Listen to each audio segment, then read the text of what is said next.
How can lab tests inspire behavior change? Great question for Dr. Rangan Chatterjee Doctor in the house from the London Forum.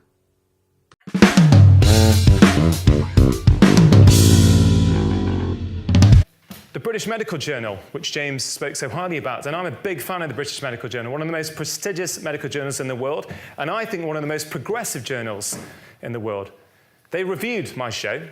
It wasn't all good, but they reviewed it. There were some complimentary comments, there was some sort of neutral commentary, and there's a couple of concerns that Dr. McDonald brought up that I'd like to address. I think they're relevant. When I think about Doctor in the house, and I think about, well, how can we translate that to all of our patients? I think about, we need more time, clearly.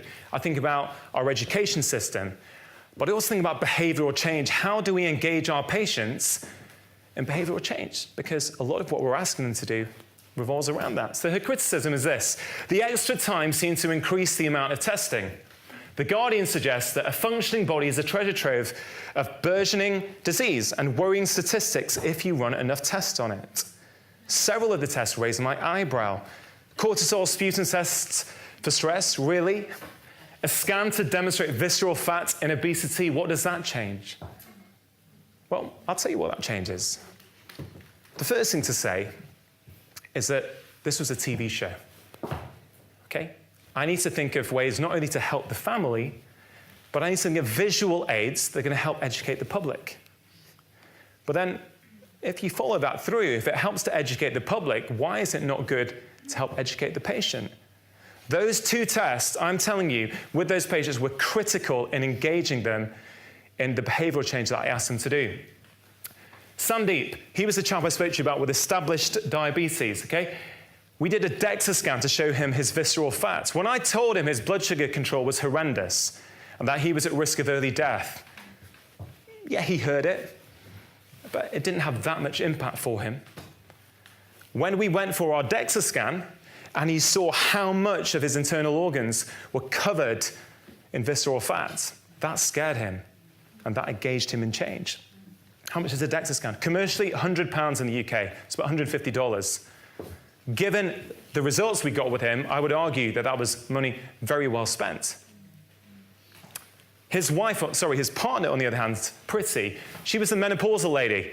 She was your classic lady who jumped from diet to diet to diet. Everything worked for a bit, then it plateaued. Oh, this one doesn't work for me.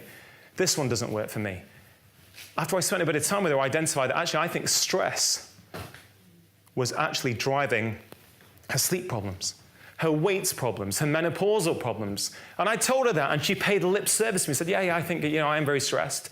But she didn't engage in the changes. When she saw that her morning salivary cortisol was double the upper limit of normal, she said, Dr. Chatterjee, I really am stressed. What do I need to do?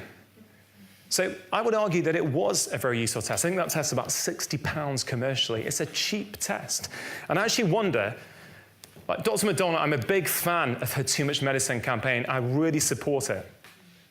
But I wonder whether her criticism of the cortisol sputum test was actually because she's used it in practice and found it unuseful, or whether she simply never used it and therefore thinks it's a wacky test that I did on TV. Thanks so much for watching, and for more great clips like this, please subscribe to our YouTube channel. I've created a special free video just for you called Harnessing the Power of Community in Your Practice, and it'll give you a clinical model, practical tools that double as marketing, and strategies to develop a community of your peers. All you have to do is click on the link below.